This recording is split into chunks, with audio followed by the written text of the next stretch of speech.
today, gagawa tayo ng mac and cheese. So, there are different ways on how you can make your mac and cheese. Pero syempre, yung gagawin natin today is one of the easiest. Okay? So, I'll show you the ingredients that we will need, okay, for our mac and cheese. Okay, first, we need butter. So, I have here 1/4 cup of butter. Ang isang bar ng butter na mabibili nyo, hatiin nyo siya sa 4, then kuha lang kayo ng isang part. So, that's 1/4. Okay? If you want to double the recipe, for example, so you will need 1/2 cup. Okay? So, kailangan talaga marunong kayo sa conversion. So, yung mga fraction knowledge nyo, magagamit nyo talaga pag nagluluto at nagbe-bake kayo. Okay, so I have your butter. Ngayon, kung medyo limited ang budget, tapos gusto nyo i-allot sa ibang ingredients yung budget nyo, for example, sa cheese, mas masarap or mahaling cheese yung gagawin nyo, pwede kayong gumamit ng compound butter. So, medyo half the price kasi ang compound butter compared sa real butter. Okay? So, pwedeng compound butter. Example brand is Golden Crown.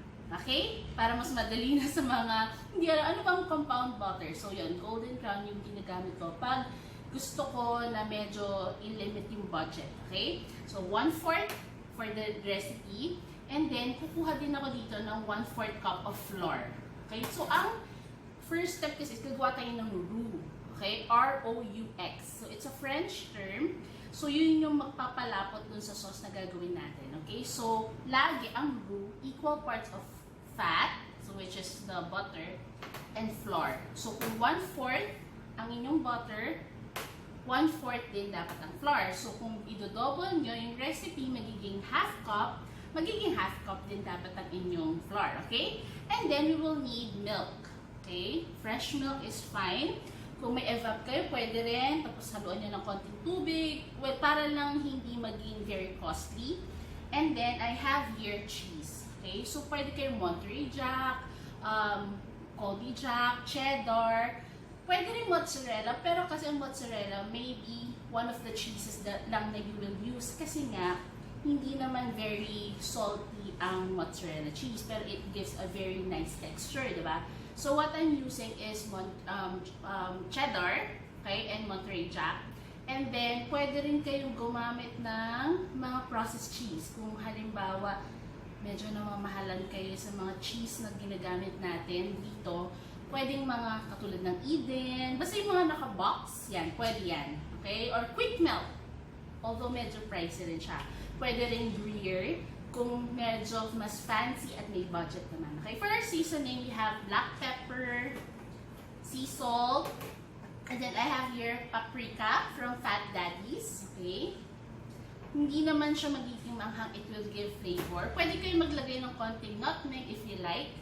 And then, I have here, of course, our pasta. So, ziti yung gagamitin natin for this. If you want macaroni, pwede rin. Kasi mac and cheese nga, diba? So, usually macaroni. Pero ito, medyo mas mahaba. It's called ziti. Okay? And then, para i-level up din ating mac and cheese, I have here truffle zest. So, powdered form siya and may flavor and amoy talaga siya ng truffles. So, if you want to level up your mac and cheese, magiging tatawagin siya ng truffle mac and cheese, maglalagay lang tayo ng powder. Okay? So, these are the ingredients. Choose na lang kayo if you want butter or compound butter or allot your budget for your cheese. Okay, so I'm going to melt the butter.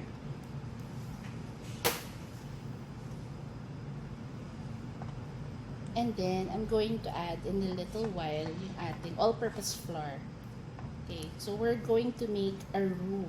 So, ito usually ang starting kapag gusto mong gumawa ng white sauce.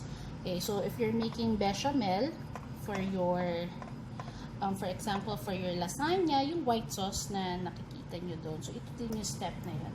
So, una yung fat, or yung butter.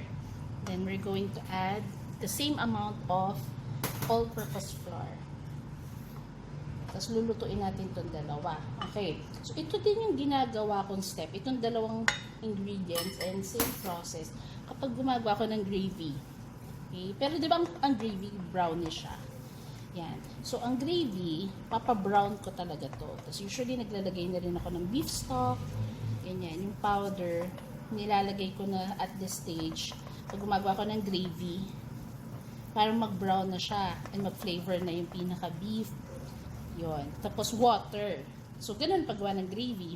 Pero ito, since we're making parang bechamel yung step natin, hindi natin siya papabrownin. You want it just, ganyang color lang. Okay, kasi parang gagawa tayo ng homemade cheese sauce.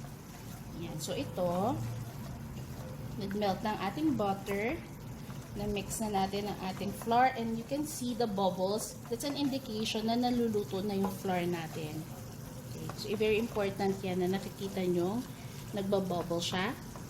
And since we don't want this to brown, we're going to add na the milk. Okay, at this point, I'm going to add the milk. Okay, that's 2 cups of milk. And then I'm going to mix it.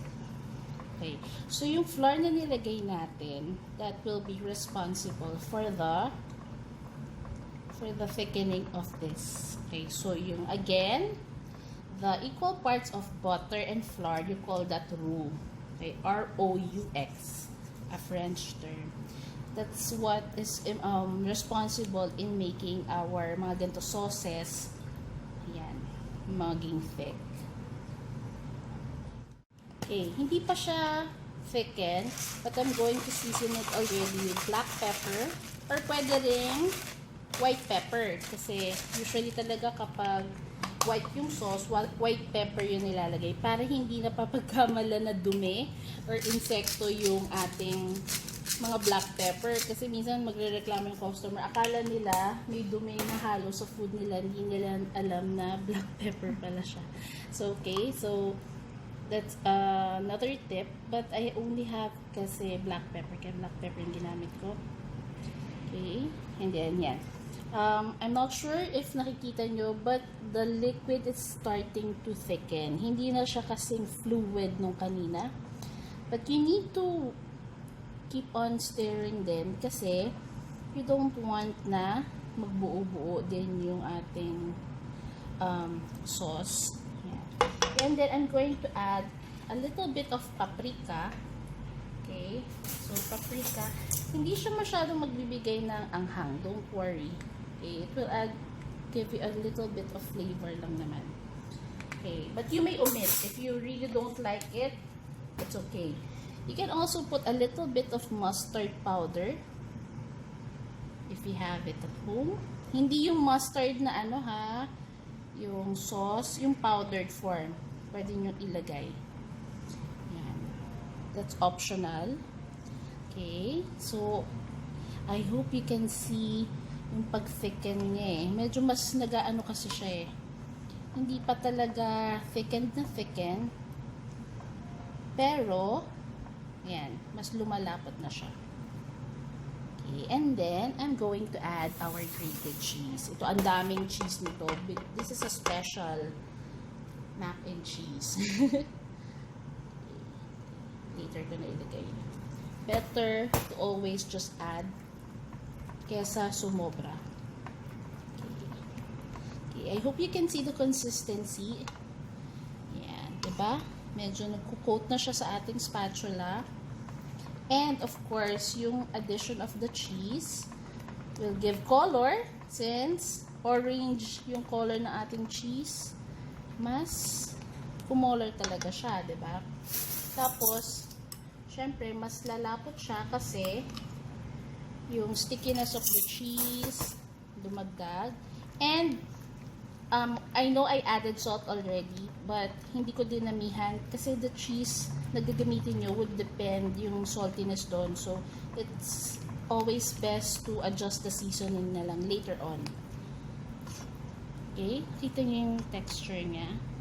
Look at that. Okay. So, for your mac and cheese, you can bake it or you can just cook it here in a saucepan. Diba, wala kayong oven sa bahay, tapos parang feeling nyo, lulutuin na, tapos i-oven pa, sayang lang. So, pwedeng hindi naman. But if you want to bake it, ano ba, imimix nyo dito, lagay nyo in a pan, tapos lagay nyo pa ng added cheese on top. And then, to make it also crunchy on top, you can put yung Japanese breadcrumbs. Yan. So, it will give more texture. Pero kung happy naman kayo sa ganito lang, sa very creamy, cheesy mac and cheese, this is perfect already. Okay, so I have here our cooked ziti. Cook na siya al dente. Okay, al dente means hindi siya soggy na luto. Okay, so you just follow the packaging. Usually, ito mga 8 minutes to, tinatimingan namin. Once na kumulo na yung water, nilagay namin yung pasta, 8 minutes, that's good to go. Okay? So, I'm going to put our cooked pasta.